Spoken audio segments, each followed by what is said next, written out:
Hello students. तो आप लोगों के लिए जो एक इम्पॉर्टेंट इन्फॉर्मेशन थी वो ये थी कि आपकी जो टेंटेटिव डेट शीट है वो आ चुकी है 29 मार्च। ठीक है, 29 मार्च 2024। तो इस तारीख से ही आपके क्या होने शुरू हो जाएंगे, एग्ज़ाम होने शुरू हो जाएंगे। पेपर 1 पेपर 2 जैसा भी रहेगा वो देख लेंगे। बट अभी ये टेंटेटिव डेट शीट है, क्या पता इसमें कोई चेंजेस आ जाए। बट आप ये लेकर चलना कि आपको क्या करना है, 29 तक ही कंप्लीट कर देने हैं अपने सारे टॉपिक्स को। आपको टॉपिक्स को अच्छे से पढ़ना है। एंड सेकंड, आपका जो एक क्वेरीज थी वो बार बार मुझे आ रही थी कि जो मैं आपको ये PYQ सीरीज़ प्रोवाइड करवा रही हूँ क्या ये एग्ज़ाम में आएगी या नहीं आएगी।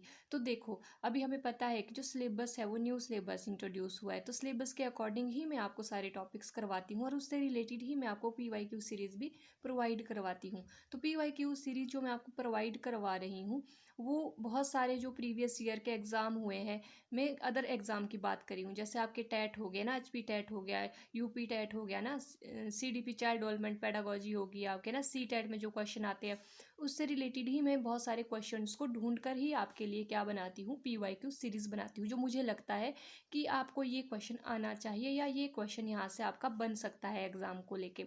तो मैं उस सारे क्वेश्चन को गो थ्रू करती हूँ और इसके साथ साथ में बहुत सारी बुक्स की एनालिसिस करने के बाद ही आपके लिए PYQ सीरीज़ बनाती हूँ। तो आप उसको पढ़ ले, अगर आपने पढ़ना होगा, ठीक है, क्योंकि वो आपके लिए ही बेनिफिशियल होगा। मेरा ये नहीं है कि भाई आप लोग ज़बरदस्ती मेरी वीडियोस को पढ़ो ही, ठीक है। अगर आपने पढ़ना है, आपको लगता है कि आपको उससे कुछ बेनिफिट मिलेगा, तभी आप उसको गो थ्रू करना। वैसे भी आप लोगों के पास टाइम बहुत कम है, तो आपको जहाँ से अच्छा लगता है, जो मटेरियल आपको सफिशिएंट लगता है खुद के लिए कि हम यहाँ से जल्दी कवर कर सकते हैं, ये इनका हमारे को समझ आता है, क्योंकि हर टीचर का पढ़ाने का एक अपना तरीका होता है और बच्चों का भी क्या होता है, समझने का अपना तरीका होता है, ठीक है। जहाँ से आपको ईजिली समझ आए, जिसके साथ आप इजीली कंफर्टेबल फील कर सको, तो आप वहीं से ही पढ़ना आपके लिए अच्छा रहेगा, ठीक है। तो आप ये नहीं करना कि भी आप ज़बरदस्ती से पढ़ना है ना, या ऐसे बिना ऐसे थोड़े डीमोटिवेट होकर आप वीडियोस को बस पढ़ रहे हो। बट आपको पढ़ना कैसा है, आपको ऐसे पढ़ना है कि बस आपको इंटरेस्ट भी आए और आपको समझ भी आए, जिसका आपको समझ आए और जो आपको यूज़फुल लगे आप वही पढ़ना, ठीक है। तो आज हमारा नेक्स्ट जो टॉपिक है वो है बुद्धिस्ट एजुकेशन सिस्टम। तो बुद्धिस्ट एजुकेशन सिस्टम क्या होता है, हमने पहले ही बहुत सारे एजुकेशन सिस्टम की बात की थी, ठीक है। हमारा जो टॉपिक था वो क्या था, शिक्षक शिक्षा की अवधारणा, है ना, कंसेप्ट ऑफ ड्यूरिंग एजुकेशन। हम हिस्टोरिकल एस्पेक्ट्स की बात कर रहे थे।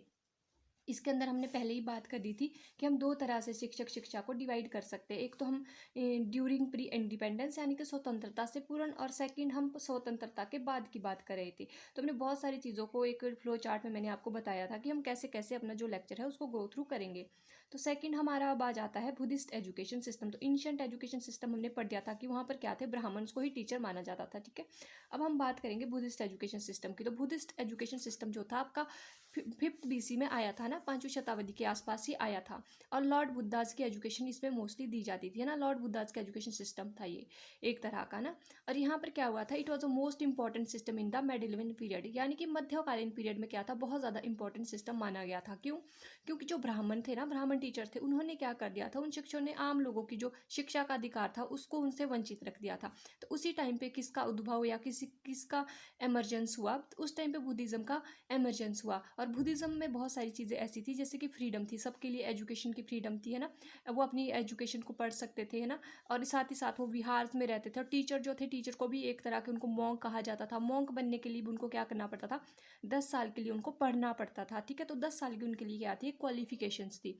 तो इसलिए बुद्धिस्ट एजुकेशन सिस्टम हमारा बहुत इंपॉर्टेंट है, क्योंकि जब हम पढ़ रहे थे, पहला वाला सिस्टम हमने पढ़ा था ना अपना, प्राचीन वाला, जिसमें हमने वेद की बात की थी, तो वहाँ पर कोई क्राइटेरिया नहीं था। वहाँ पर क्या था, वंशानुगत चल रहा था। किसी के फादर अगर ब्राह्मण है तो उसका बेटा ब्राह्मण है, तो वही जाके आगे क्या करेगा, आपको पढ़ाएगा। तो इस तरह की चीज़ें हमने वहाँ पर पढ़ी थी। बट यहाँ पर ऐसा नहीं था, यहाँ पर एक भिक्षु बनता था और भिक्षु को भी 10 साल के लिए अपना जो टाइम पीरियड है उसको कंप्लीट करना पड़ता था, और उसके बाद ही जाकर वो क्या बनता था, एक प्रोफेशनल टीचर बनता था। तो ये आपको यहाँ से पता होना चाहिए, ठीक है। तो यहाँ पर भी मैंने वही सारी चीज़ें आपको लिखी है, तो आप पढ़ भी सकते हो। जैसे Brahmin teacher deprive the common people of the their right to the education. तो ब्राह्मणों ने क्या कर दिया था कि आम लोगों को शिक्षा का जो उनका अधिकार था उससे वंचित रख दिया था।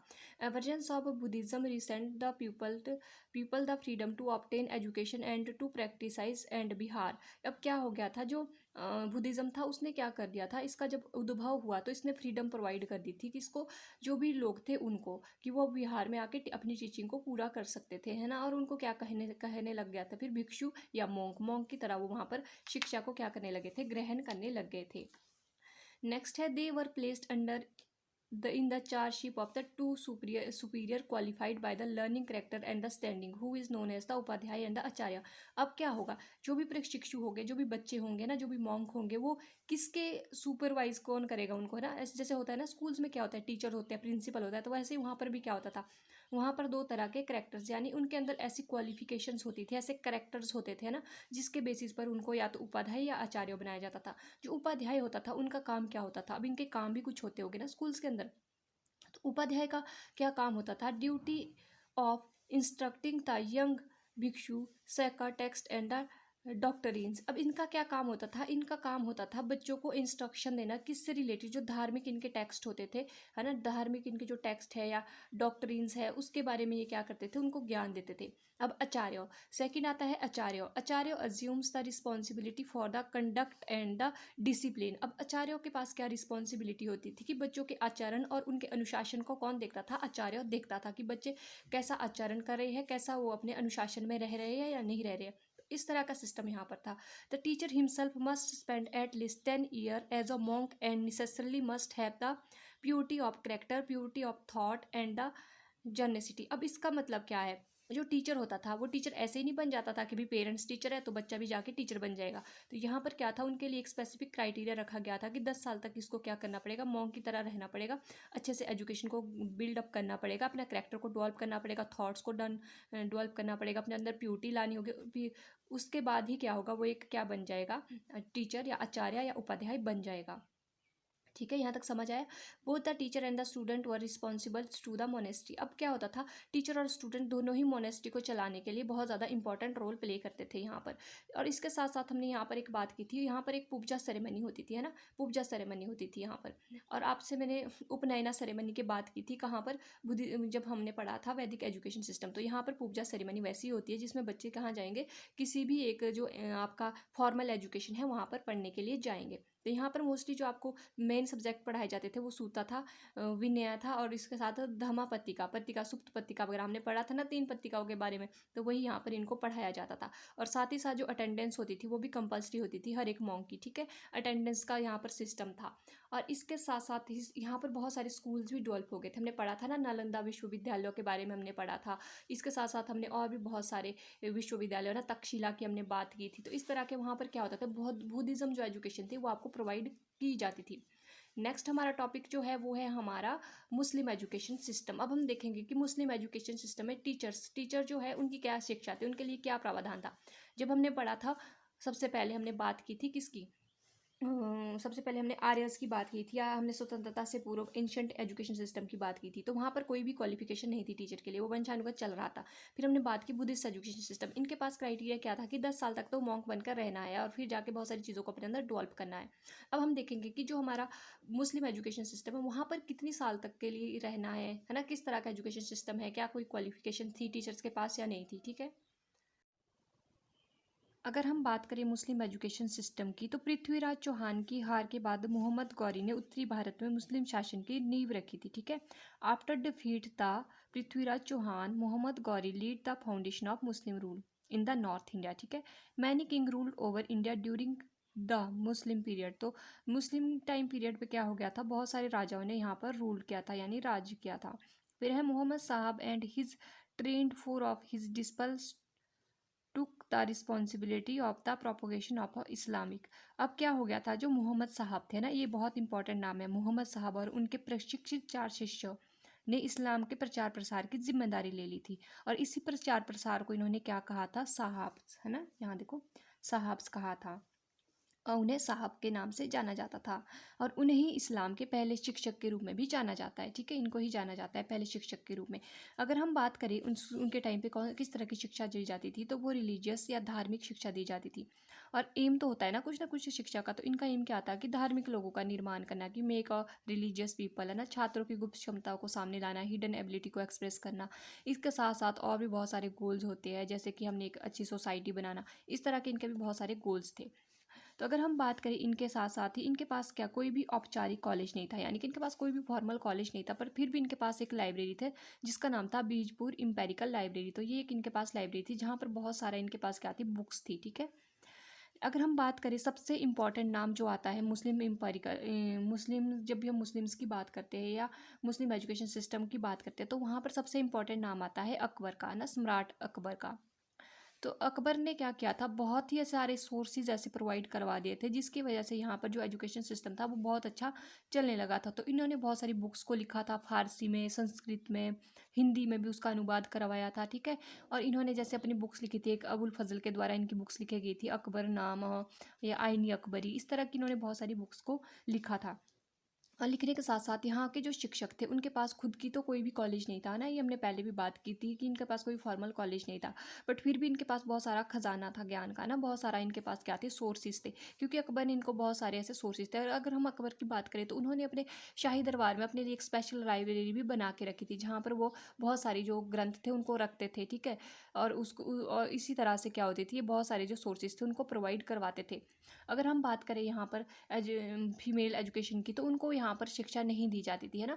और ना ही जो बुद्धिज़्म था वहाँ पर फीमेल्स को शिक्षा दी जाती थी। तो और इसमें क्या हो गया था, इन दोनों ही पीरियड में जो फीमेल्स का पार्टिसिपेशन था ना, या टीचिंग में या जो पढ़ने में, है ना, टीचिंग में तो कहाँ ही होगा जब उनको पढ़ने का ही उस टाइम पे इतना ज़्यादा वो नहीं दी जाती थी इंपॉर्टेंस, है ना, कि पढ़ना भी है इन लोगों को। तो हमने यहाँ तक पढ़ दिया, ठीक है। सबसे पहले हमने क्या पढ़ा था, सबसे पहले हमने वैदिक पढ़ा, वैदिक से अब हम इसको कंपेयर करते हैं ना। वैदिक में क्या थे, ब्राह्मण्स थे। उसके बाद हमने बुद्धिज़्म पढ़ा, बुद्धिज़्म में कौन आगे, मॉन्क। ब्राह्मण के पास कोई क्वालिफिकेशन नहीं होती थी और साथ ही साथ जो मॉन्क थे उनके पास क्वालिफिकेशंस भी होती थी और स्पेसिफिकली वो क्या थे, क्वालिफाइड होते थे। और अगर हम इनकी बात करें इस मुस्लिम एजुकेशन सिस्टम की, तो यहाँ पर भी क्या था, यहाँ पर भी कोई भी एक फॉर्मल जो एजुकेशन है या क्वालिफिकेशन है वो नहीं रखी गई थी पढ़ने के लिए या पढ़ाने के लिए, ठीक है। नेक्स्ट हम बात करेंगे ब्रिटिशर एजुकेशन सिस्टम के बारे में। तो ब्रिटिशर एजुकेशन सिस्टम के अंदर हमारे बहुत सारे टॉपिक्स आते हैं, अब हम उनको डिस्कस करेंगे। अगर हम बात करें ब्रिटिशर एजुकेशन सिस्टम की बिफोर इंडिपेंडेंट इंडिया से पहले कैसी थी, तो ये सबसे पहले स्टार्ट कब हुई थी, अराइवल ऑफ यूरोपियन मिशनरीज़। जो यूरोपियन मिशनरीज़ थे उनके आने से ही क्या हो गया था, ब्रिटिशर एजुकेशन सिस्टम यहाँ पर स्टार्ट हो गई थे ना। सबसे पहले ये कैसे आए थे, फर्स्ट स्टार्ट अ स्कॉलर, सबसे पहले विद्वानों के लिए इन्होंने क्या किया था, एजुकेशन से रिलेटेड कुछ कंसेप्ट लाए थे। फिर later initiate teacher education institution, और बाद बाद में इन्होंने क्या कर दिया था, इनिशिएट करना यानी शुरुआत करनी शुरू कर दी थी टीचर एजुकेशन इंस्टीट्यूशन को बनाने की। अगर हम बात करें first institution for training teacher was started by the Danish missionary. सबसे पहले किसने स्टार्ट किया था, ये डेनिश मिशनरी ने किया था। कब किया था, 1716 में, 1716 में। कहाँ पर स्टार्ट किया था इसको, किसकी लीडरशिप में इसको स्टार्ट किया था, तो इसको स्टार्ट किया था जगेन बाल्ग और ट्यूबार ने, ठीक है। ट्यूबार और इसके कलीग्स ने इसको सबसे पहले स्टार्ट किया था, ठीक है। आप यहाँ से इसको अच्छे से पढ़ लेना, लिख लेना, ठीक है। अगर हम बात करें a normal training school generally for the first primary and elementary grade were established by the William Carey's at, कहाँ पर, सरामपुर में। कब, वेस्ट बंगाल में, 1802 में। अगर हम सबसे पहले नॉर्मल ट्रेनिंग स्कूल की बात करें, इसके लिए प्राथमिक या प्रारंभिक ग्रेड के लिए, तो ये सबसे पहले विलियम कैरी ने सहारनपुर में स्टार्ट किया था, जो कि कहाँ है, वेस्ट बंगाल में, 1802 में। इसके बाद क्या हुआ, यहाँ पर बहुत सारी इन्होंने चीज़ें देखी। तो उसके बाद पहला सामान्य स्कूल जून 1826 में मद्रास ब्रिटिश सरकार प्रबंधन ने बनाया था, ठीक है। और इसी को ही बाद में प्रेसिडेंसी कॉलेज के रूप में जाना जाता था। फिर 1847 में क्या हुआ, 1847 में इल्फिस इल्फिस्टन इंस्टीट्यूशन जो कि बम्बई में बनाया गया था वो स्टार्ट हुआ। फिर 1849 में कलकत्ता में स्टार्ट हुआ। फिर 1834 में लॉर्ड मैकाले 13 जून 1834 को वो कहाँ आए, भारत आए। और उन्होंने क्या किया, यहाँ पर जोर दिया इंग्लिश मीडियम से ही क्या करना है, हमने एजुकेशन को देना है, उनका ये मानना था ना। उन्होंने एक सर्वे किया और सर्वे में उन्होंने पाया जो बच्चे हैं उनके अंदर एफिशिएंसी है काम करने की, है ना, वो स्ट्रेस को भी हैंडल कर सकते थे, अगर उनको कोई पनिशमेंट दे देते तो उसको भी हैंडल कर लेते थे। बट इसके साथ साथ उन्होंने अपनी जो रिपोर्ट है उसमें क्या पाया कि जो शिक्षक थे उनके पास क्या था, एक तो उनकी वेतन बहुत कम होता था ना, शिक्षकों की स्थिति बहुत ख़राब थी, ना ही वो क्या कर पा रहे थे, अच्छे से बच्चों को पढ़ा पाते थे। तो इस तरह की बहुत सारी दिक्कतें उन्होंने देखी। तो इन सब दिक्कतों को देखने के बाद क्या हुआ, उन्होंने यहाँ पर स्टार्ट कर दिया कई तरह के मिशन चलाना, ठीक है। सबसे पहले क्या आया था, वुड डिस्पैच, है ना, वुड डिस्पैच उसके बाद आया। फिर sir Charles Wood east India company के वो क्या थे उस टाइम पे, नियंत्रण बोर्ड के अध्यक्ष थे। तो उन्होंने क्या किया, बहुत सारी ऐसे वेरियस वेज बताए जिसकी वजह से हम अपने एजुकेशन सिस्टम को डेवलप कर सकते। तो पहले उन्होंने क्या बोला, अगर हम बात करें वुड डिस्पैच की, तो इसको कॉमनली हम इंटेलेक्चुअल चार्टर भी बोलते हैं। क्या बोलते हैं? इंटेलेक्चुअल चार्टर एक्ट भी हम इसको बोलते हैं। इन्होंने बोला कि इस क्या है, टीचरों को ज़रूरत है ट्रेनिंग की, है ना। किस चीज़ की ज़रूरत है? टीचर को ट्रेनिंग की ज़रूरत है, ताकि वो एकदम क्वालिटी के साथ बच्चों को चीज़ों को समझा सके। फिर उन्होंने एस्टेब्लिश किया एक ट्रेनिंग स्कूल, ठीक है, एस्टेब्लिश किया, इन्होंने एस्टेब्लिश करने की क्या की कोशिश की कि हर एक स्कूल में क्या करना है, इन्होंने एक तरह के ट्रेनिंग स्कूल को एस्टेब्लिश करना है ना, मास्टर्स के लिए। हर एक प्रेसिडेंसी में, इंडिया की जितनी भी प्रेसिडेंसी है वहाँ पर इन्होंने क्या करना था, अब स्कूल को एस्टेब्लिश करना था, किसके लिए? टीचर एजुकेशन के लिए। नेक्स्ट अगर हम बात करें, the establishment of a presidency university mister Charles Hay Cameron plan was establish the university in the Bengal on the model of the London. तो इन्होंने क्या किया, सबसे पहले इन्होंने सबसे पहले एक जो है यूनिवर्सिटी को एस्टेब्लिश किया था ना। कौन सी यूनिवर्सिटी को एस्टेब्लिश किया था? बंगाल में, ठीक है। मॉडल कहाँ से लिया था इन्होंने? लंदन से इसका एक मॉडल लिया था। तो यहाँ पर आपको जो याद करने लायक चीज़ें हैं वुड डिस्पैच में, वो क्या है कि वुड डिस्पैच कब आया? 1854 में आया। इसकी कुछ एक रिकमेंडेशन थी, क्या थी कि टीचर को ट्रेनिंग की ज़रूरत है। और इनके क्या इनिशिएटिव थे? इनका ये था कि हर एक जो प्रेसिडेंसी है इंडिया में, वहाँ पर क्या करना है, एक तरह के टीचर ट्रेनिंग के जो स्कूल है उसको इन्होंने बनाना है। ठीक है, यहाँ तक समझ आया। नेक्स्ट है Indian education commission. Indian education commission 1882, भारतीय शिक्षा आयोग। उसके बाद क्या आया? भारतीय शिक्षा आयोग। ये सेकंड ऐसा कमीशन था जो कि हमारी जो क्वालिटी एजुकेशन है उसके ऊपर काम कर रहा था, ठीक है। इन्होंने माध्यमिक शिक्षकों के प्रशिक्षण स्कूलों की स्थापना की बात की। Establishment of number of normal school for the secondary teacher training through out the country. तो क्या थी, जो सेकेंडरी टीचर्स की ट्रेनिंग होती है ना, उसके लिए इन्होंने क्या बोली थी, रिकमेंडेशन दी थी कि ऐसे कुछ एक स्कूल्स होने चाहिए जिसमें हम माध्यमिक शिक्षकों को प्रशिक्षण दे सके, ठीक है। और इन्होंने बात की थी यहाँ पर कि एग्जामिनेशन की एक एग्ज़ाम होना चाहिए, और जो उस एग्ज़ाम को कैंडिडेट कर पाता है क्लियर, उसी को ही क्या करना है, टीचर की जॉब देनी है, ठीक है। यहाँ पर इन्होंने ये बोला था। साथ ही साथ क्या करना, टीचरों के रूप में उनको ही नियुक्ति मिलेगी, किसको? जो एग्ज़ाम को क्लियर कर देंगे।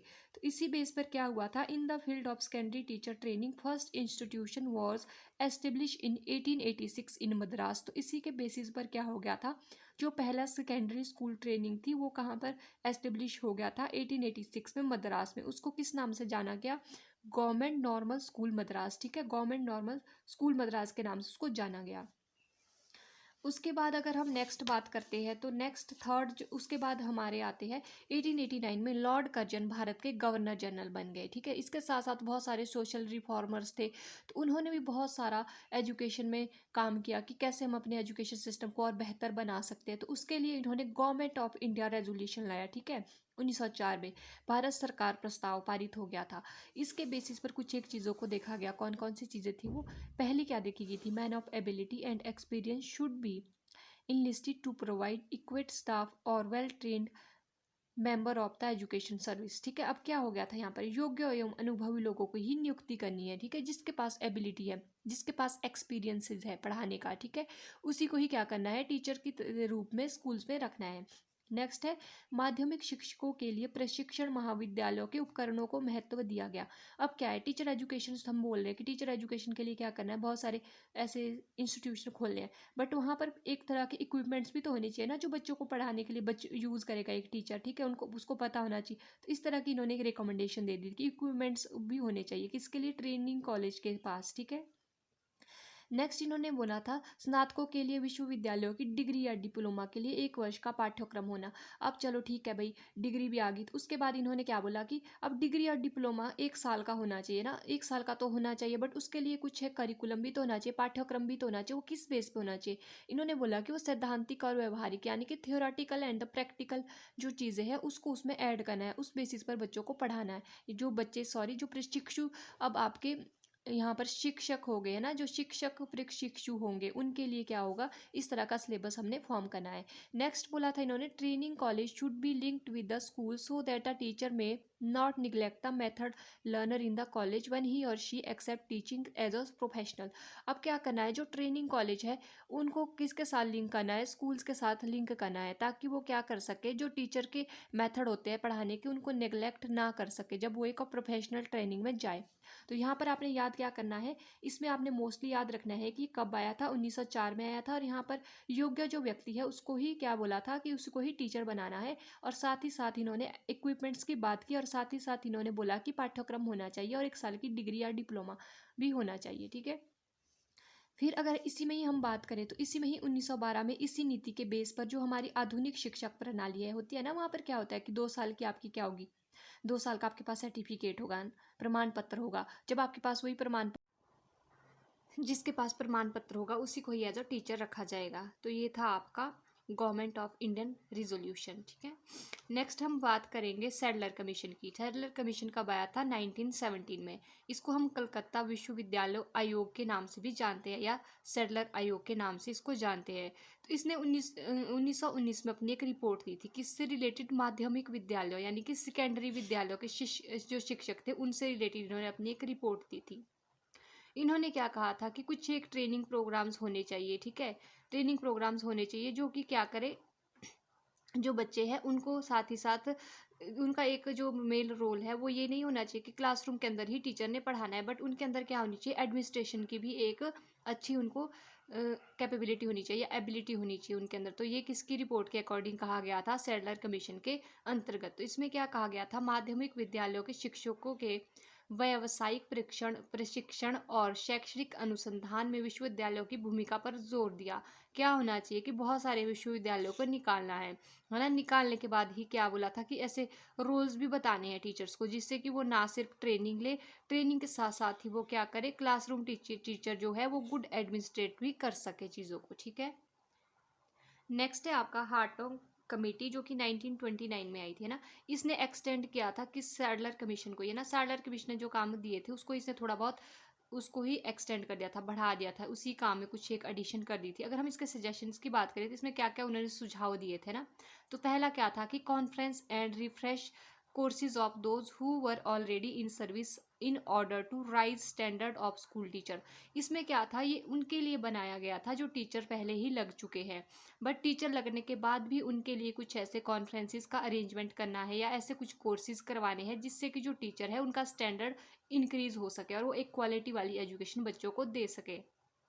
और साथ ही साथ इन्होंने एक सजेशन क्या दिया था, teacher training institution also start equipping and the improve their laboratory and the libraries. अब साथ ही साथ क्या करना है, जो टीचर ट्रेनिंग इंस्टीट्यूशन है वहाँ पर बहुत सारे इक्विपमेंट्स को भी प्रोवाइड करवाना है ना, साथ साथ लेबोरेटरीज, अगर कोई साइंस पढ़ा रहा है तो उसके लिए लेबोरेटरी का मटेरियल भी प्रोवाइड करवाना है, लाइब्रेरीज भी होनी चाहिए ताकि जो टीचर है वो एफिशिएंट हो प्रैक्टिकल में भी। ठीक है, और इनके जो वर्क है, इनके वर्क के बेसिस पर क्या हो गया था, फिर 18 ऐसी यूनिवर्सिटीज़ बन गई थी। ठीक है, तो 18 यूनिवर्सिटीज़ ऐसी बन गई थी जहाँ पर इस तरह की इनको शिक्षा दी जाती थी या ट्रेनिंग दी जाती थी।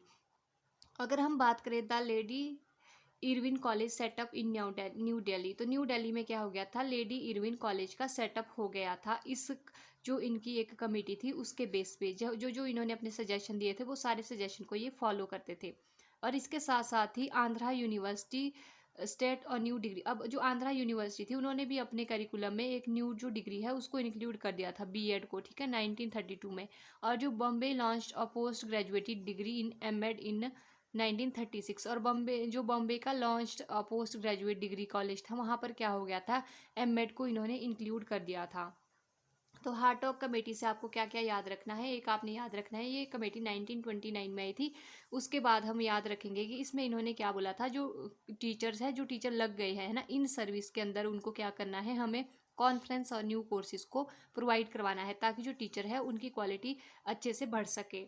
नेक्स्ट है आपका वार्ता स्कीम 1937, तो ये एम के गांधी यानी कि महात्मा गांधी ने दी थी। इन्होंने एक कॉन्फ्रेंस दी थी जिसके अंदर इन्होंने बताया था कि new system of education popularly known as the basic education. तो इन्होंने बेसिक एजुकेशन पर फोकस किया था कि जो टीचर है उनको क्या करना है, बेसिक एजुकेशन बच्चों को देनी है, और साथ ही साथ उनको प्रैक्टिकल्स एंड फंक्शनल जो एक ट्रेनिंग है वो देनी है, जैसे कि क्राफ्ट करवाना है ना, जो सेंटर जो हम बच्चों को पढ़ा रहे हैं वो चाइल्ड सेंटर होना चाहिए।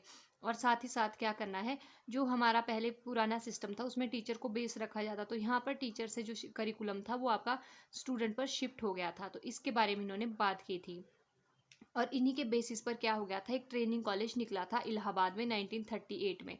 और इसी के साथ साथ एक विद्या मंदिर ट्रेनिंग स्कूल स्टार्ट हुआ था वारधा में 1938 में। किसकी बेसिस पर, वारधा स्कीम के बेसिस पर। तो यहाँ से भी आपको दो तीन चीज़ें याद रखनी है। एक तो आपने बेसिक ट्रेनिंग कॉलेज जो सेटअप हुआ था इलाहाबाद में वो कब हुआ था, 1938 में। और दूसरा क्या हुआ था, विद्या मंदिर ट्रेनिंग स्कूल स्टार्ट हुआ था आपका 1938 में। और इसके साथ साथ इन्होंने बेसिक एजुकेशन की बात की थी और ट्रेनिंग के साथ साथ इन्होंने प्रैक्टिकल एंड फंक्शनल जो हमारी चीज़ें हैं उनको ऐड करने की बात की थी। नेक्स्ट है हमारा एबोटा वुड रिपोर्ट 1937। तो इन्होंने बोला था कि 2 साल की ट्रेनिंग होनी चाहिए, ठीक है, 2 साल की ट्रेनिंग होनी चाहिए। सामान्य स्कूल को शिक्षा के सामाजिक तरीके के साथ साथ पढ़ाने के तकनीकी तरीके को भी, इस तरीके की भी हमें चिंता करनी चाहिए। यहाँ पर हमने क्या करना है, जो सोसाइटी है उसके साथ साथ हमने अपनी तकनीकी यानी कि जो हमारी न्यू मॉडर्न एजुकेशंस है या इंफॉर्मेशंस है ना, इस तरह की चीज़ें, टेक्नोलॉजी जो है उस सब चीज़ों को भी क्या करना है, अपने करिकुलम में ऐड करना है टीचर एजुकेशन के लिए।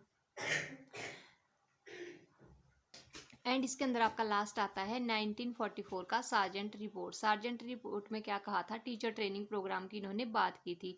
Refreshers course for train teacher to be organize at different interval. तो इसमें क्या कहा था कि थोड़े थोड़े टाइम इंटरवल के बाद क्या करना है, ट्रेन टीचर्स के लिए कुछ थोड़े बहुत कोर्सेज को न्यूली इंट्रोड्यूस करना है। और scale of salary of teachers की भी यहाँ पर बात की थी कि जो टीचर की सैलरी है उसका भी क्या होना चाहिए, इंक्रीमेंट होनी चाहिए, बढ़नी चाहिए। जैसे जैसे टीचर को जितना सफिशिएंट टीचर होगा पढ़ाने में या जिस लेवल पे वो पढ़ा रहा है उस लेवल पे उसको उस हिसाब से सैलरी भी मिलनी चाहिए। तो ये सार्जेंट रिपोर्ट ने कहा था। तो आई होप आपका ये पूरा कंसेप्ट आपको अच्छे से समझ आ गया होगा। तो हम नेक्स्ट बात करने वाले हैं इसके बाद पोस्ट इंडिपेंडेंट यानी कि स्वतंत्र भारत में शिक्षा की बात हम करेंगे नेक्स्ट वीडियो में। तब तक के लिए bye bye and thank you for watching.